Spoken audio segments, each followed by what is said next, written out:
Bonjour, c'est Clara Garnier-Amouroux pour Code Source, le podcast d'actualité du Parisien. Cet été, Code Source vous propose une série de portraits. Des personnalités dont vous n'avez peut-être jamais entendu parler. C'est pas un humoriste, lui ? C'est un mascu ? Chanteur, peut-être ? Ou qu'au contraire, vous suivez depuis plusieurs années. Voilà, maintenant que vous me le dites, ça me revient. Ils et elles sont très connus au sein de leur communauté, dans leur bulle, alors qu'une large partie du grand public n'a jamais entendu parler d'eux. Vous avez dit comment elle s'appelait ? Inconnu au bataillon. On peut être célèbre pour une population et inconnu pour une autre.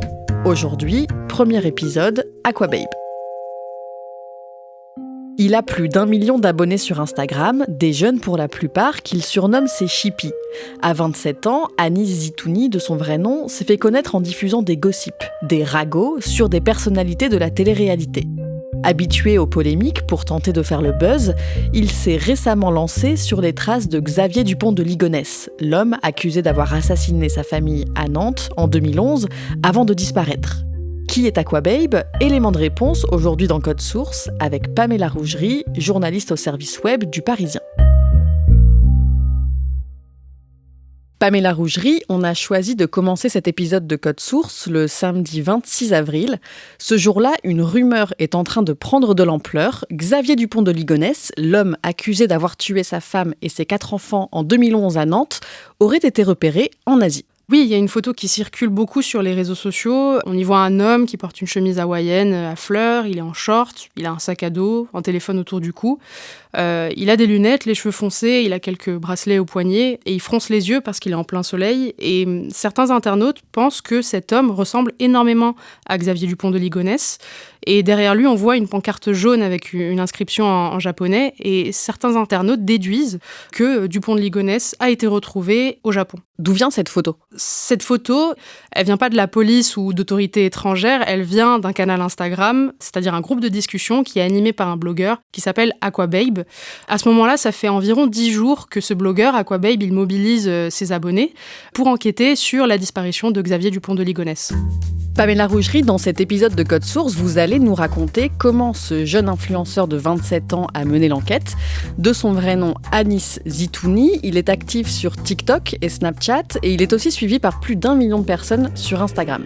Alors d'abord, est-ce que vous pouvez nous expliquer d'où vient ce pseudo, Aquababe, et comment il se définit sur les réseaux sociaux ? Alors ce pseudo, Aquababe, ça vient tout simplement d'un titre, d'une chanson d'une rappeuse américaine qui s'appelle Azealia Banks. Et c'est un titre qu'il aime beaucoup, donc il l'a repris, il a enlevé le U, et voilà comment c'est devenu le pseudo Aquababe.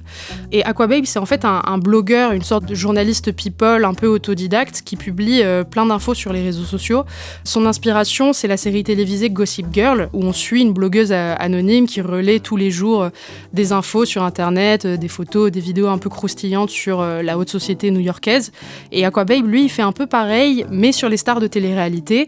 Du coup, lui, il diffuse des infos qui sont pas toujours vérifiées, qui lui parviendraient de plein de personnes, plein d'inconnus, des sources qui s'étendraient à l'international. On va retracer son parcours. D'abord, qu'est-ce qu'on sait de l'enfance d'Aquababe ? On en sait assez peu, c'est assez mystérieux. Ce qu'il a raconté, il l'a raconté un peu publiquement, notamment dans une émission du youtubeur Sam Zira. On sait qu'il a grandi à Lyon, dans le Rhône, et qu'il a 2 grandes sœurs et un petit frère. Aquababe raconte aussi qu'à l'adolescence, il traverse une période compliquée. Oui, il s'est aussi confié là-dessus sur YouTube. Il raconte qu'à l'époque, il n'avait pas encore fait son coming out homosexuel auprès de sa famille, mais il se confiait beaucoup à ce sujet à une de ses professeurs à l'époque, lorsque c'était du coup encore un secret. Vient un moment où il accumule les absences. Sa mère est convoquée lors d'un rendez-vous par cette enseignante, qui finit par révéler son homosexualité, du coup, sans le consentement d'Aquababe. Au lieu de lui parler de mes notes, etc., non, votre fils, il est homosexuel, donc je pense que c'est à cause de ça, qu'il vient pas à l'école. Donc, quel est le rapport entre ma sexualité et le fait que je sèche les cours ? Donc là, vous venez de me outer directement auprès de ma famille, qui savait rien. Tout ça parce que j'ai séché 3 cours d'histoire ? Non, c'est une farce. Donc du coup, c'est parti en couille. Aquababe, lui, le prend très mal. Il le prend tellement mal qu'il décide finalement de quitter l'école. À la suite de ce rendez-vous, comment ça se passe avec ses parents ? Il dit que au sein de sa famille, ça a quand même été le choc. Il dit aussi que ça a été très dur d'aborder à la fois sa sexualité et sa religion, parce qu'il le dit qu'il est de confession musulmane, sans être pratiquant. Mais il raconte qu'avec le temps, le choc est passé et que son homosexualité est désormais acceptée autour de lui, même s'il n'en parle pas de façon très ouverte. Il arrête donc le lycée en première, il a alors 17 ans. Qu'est-ce qu'il fait à ce moment-là ? À ce moment-là, il dit qu'il rêve d'être mannequin, il dit même que c'est son obsession dans la vie, mais surtout il a déjà une présence sur les réseaux sociaux. Il raconte qu'il avait déjà un compte Twitter qui, selon lui, était très très suivi, il avait même 50 000 abonnés sur ce réseau. Et sur Twitter, il racontait sa vie, il partageait des traits d'humour, et c'est là qu'il a appris à savoir ce qui marchait pas, quelle bonne blague pouvait prendre ou non. Quand il a 18 ans, Aquababe quitte Lyon et emménage en région parisienne. Rapidement, il commence à récolter des informations, des ragots que lui envoient directement ses abonnés.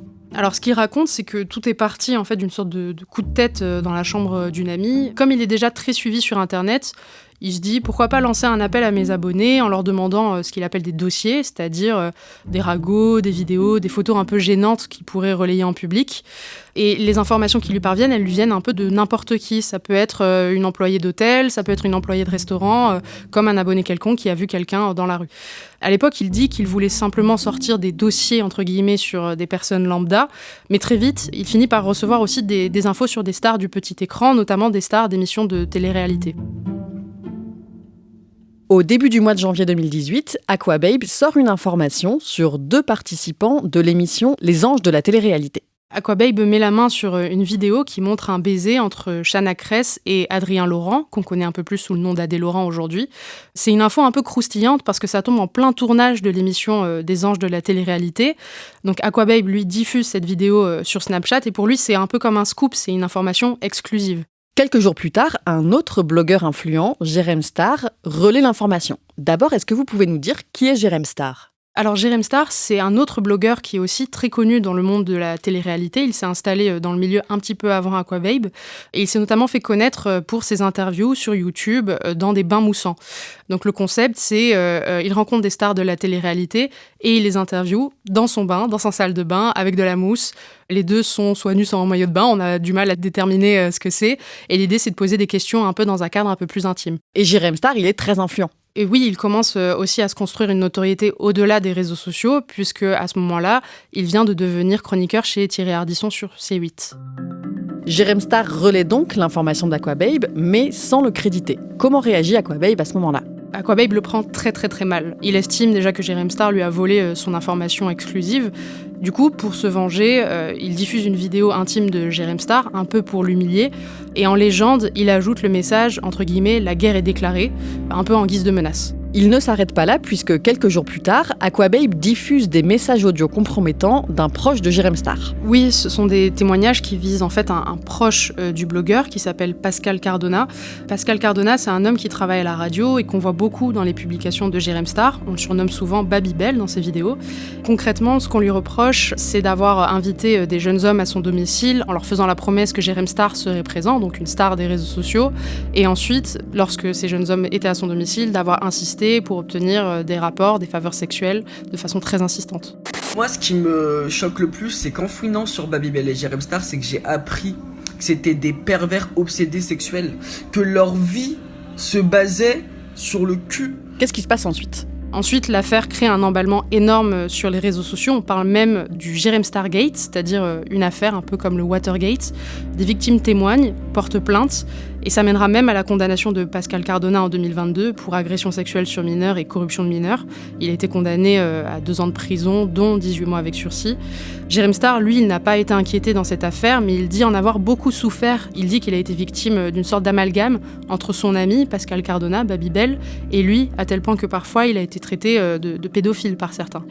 Et ça a lourdement affecté la carrière de Jérém Star. Il a quand même perdu son poste à C8, il s'est un peu éloigné des réseaux. En tout cas, il a changé ses formats et aujourd'hui, il est devenu une figure de la lutte contre le cyberharcèlement en ligne. À partir de là, la notoriété d'Aquababe ne cesse de grandir. Il est toujours aussi clivant. Au fil des années, il est mis en cause par plusieurs personnalités du monde de l'influence et de la télé-réalité, comme par exemple Magali Berda, qui est alors à la tête de Shona Events, une agence de management pour les influenceurs. Parce que Pamela Rougerie, ce qu'il faut bien comprendre, c'est qu'Aquababe ne s'interdit aucun sujet. Oui, tout à fait, il le dit, il l'assume, Aquababe n'a pas d'éthique. Il considère qu'une info, c'est une info. Il n'a donc pas de problème à relayer des choses très intimes. Il s'est fait connaître en ayant révélé la vidéo intime d'une influenceuse. Un épisode qui était aussi marquant, c'est qu'en 2022, il n'a pas hésité à relayer une partie du dossier d'hospitalisation d'une autre influenceuse qui s'appelle Sarah Frézou. Dans ce dossier, on comprend que Sarah Frézou venait de faire une fausse couche après s'être lancée dans un long parcours de fécondation in vitro. Cette révélation, ça a forcé l'influenceuse elle-même à raconter son long parcours personnel, ses difficultés à tomber enceinte. Et elle se disait aussi très choquée de voir que son dossier, qui est quelque chose de personnel, avait fuité sur les réseaux. À ce moment-là, donc, Aquababe devient très connu dans ce monde de l'influence et de la télé-réalité, alors que tout un pan du grand public n'a aucune idée de qui il est. Oui, c'est un peu l'essence d'Aquababe, c'est-à-dire qu'il a une influence énorme dans le milieu de la télé-réalité, puisqu'il peut sortir énormément de scoops sur des personnalités du petit écran. Mais les personnes qui sont hors de ce circuit, qui ne regardent pas forcément des émissions de télé-réalité, elles n'ont aucune idée de l'existence d'Aquababe. On fait un saut dans le temps. Le lundi 24 octobre 2022, à 2h du matin, Aquababe reçoit un appel paniqué de sa mère. Ça se passe en pleine nuit. Des policiers ont fait irruption chez la mère d'Aquababe. Elle appelle son fils, elle lui demande s'il va bien parce qu'elle pense qu'il vient de se faire kidnapper. Aquababe ouvre son téléphone et il voit qu'une vidéo de lui circule sur les réseaux sociaux. Et dans cette vidéo, il est nu et il a été roué de coups. Ces vidéos ont été filmées 3 ans plus tôt, en 2019. Qu'est-ce qui s'est passé à l'époque ? Alors en fait, tout est parti d'une rumeur que Aquababe a lancée en 2018 sur les réseaux sociaux. À ce moment-là, il raconte que le rappeur Maes a eu une relation intime avec un escorte sur l'île grecque de Mykonos. C'est une rumeur qui est évidemment pas vérifiée, mais qui a visiblement beaucoup déplu au rappeur. Et la conséquence, c'est que 1 an plus tard, en septembre 2019, Maes et 3 de ses amis ont suivi Aquababe dans la rue et l'ont kidnappé. Aquababe raconte qu'il a ensuite été emmené dans une zone abandonnée de Sevran, en Seine-Saint-Denis, qu'il a été déshabillé et roué de coups. Aquababe raconte ensuite qu'il a été transporté à l'hôpital par un des malfaiteurs. Et à la fin de cet épisode, il dit qu'il a scellé une sorte d'accord oral avec Maes. De son côté, Aquababe accepte de ne pas porter plainte si Maes, lui, accepte de ne pas diffuser la vidéo de cette agression.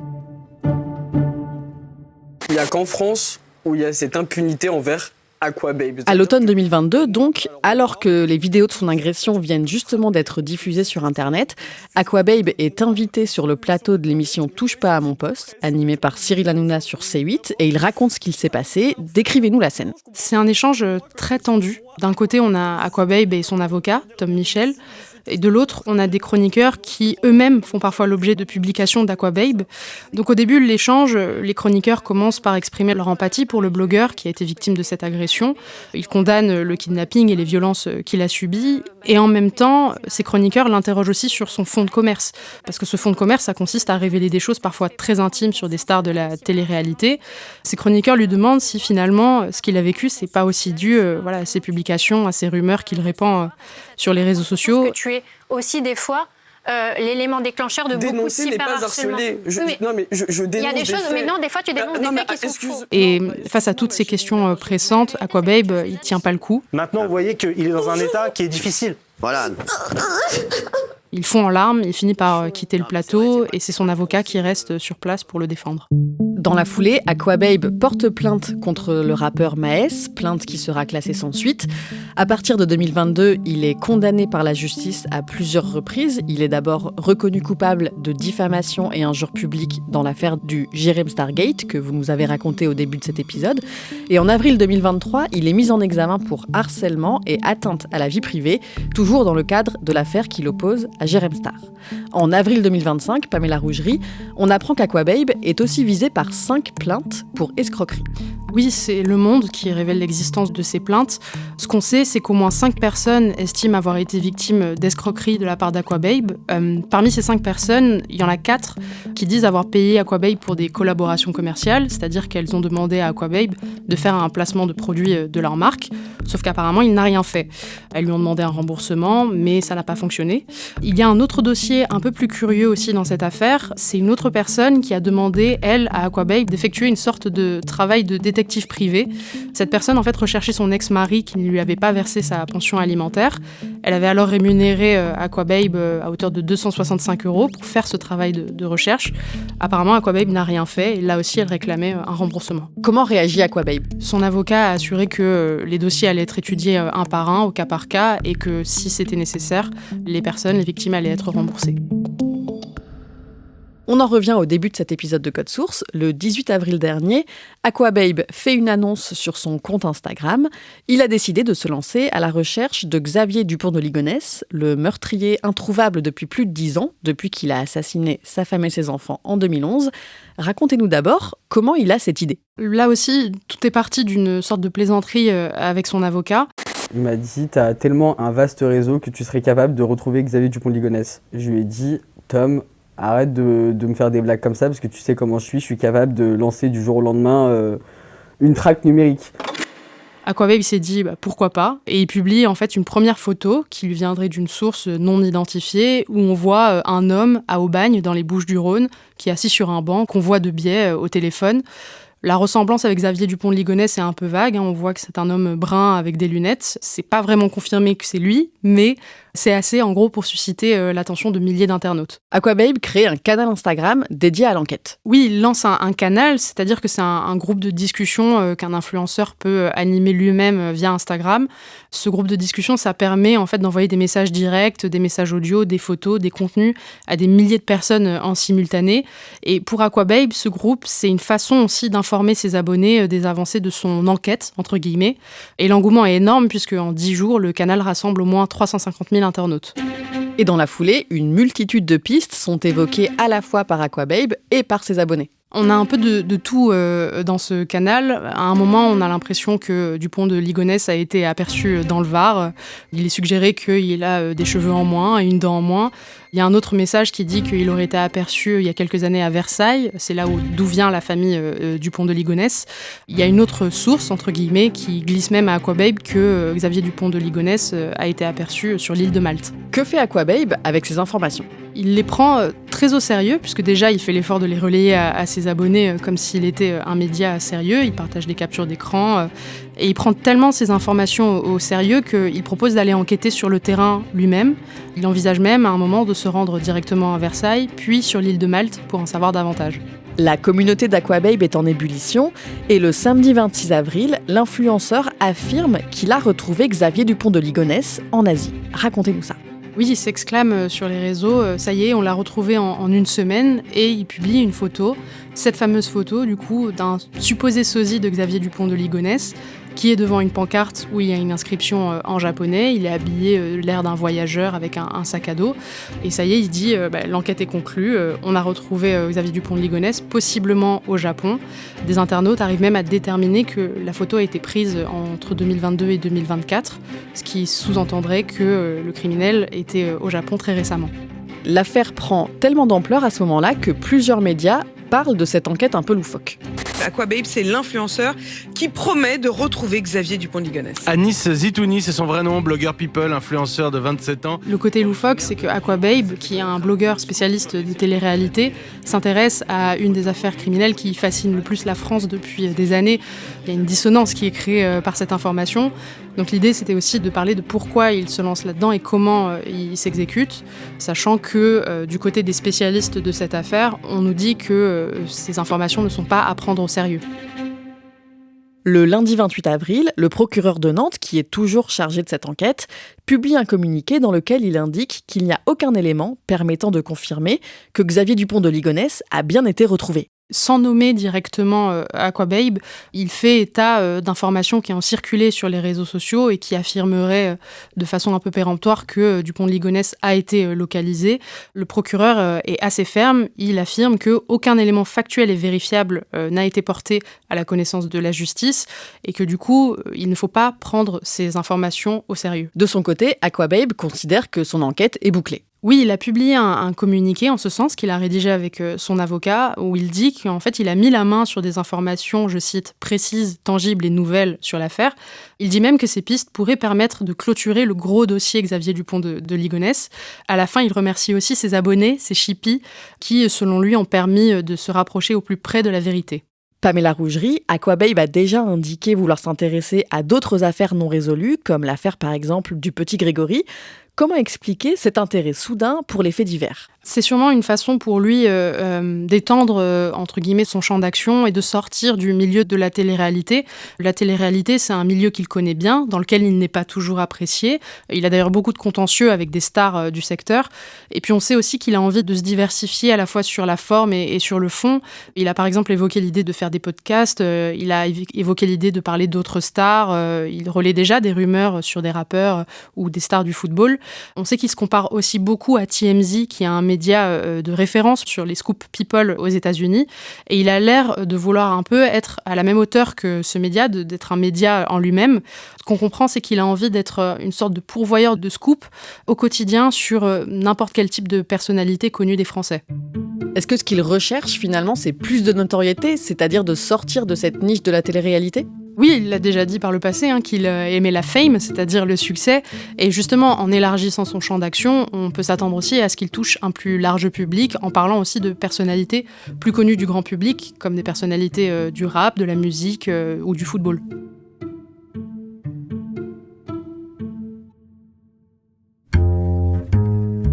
Merci à Pamela Rougerie. Cet épisode de Code Source a été produit par Anaïs Godard, Raphaël Pueyo, Pénélope Gualquierotti et Thibault Lambert. Réalisation, Julien Moncouquiol. Si vous aimez Code Source, laissez-nous des pouces et des commentaires sur les plateformes d'écoute et sur YouTube. C'est ce qui nous aide le plus à nous faire connaître. Et ne ratez pas Crime Story, notre podcast fait divers avec une nouvelle affaire criminelle racontée chaque samedi.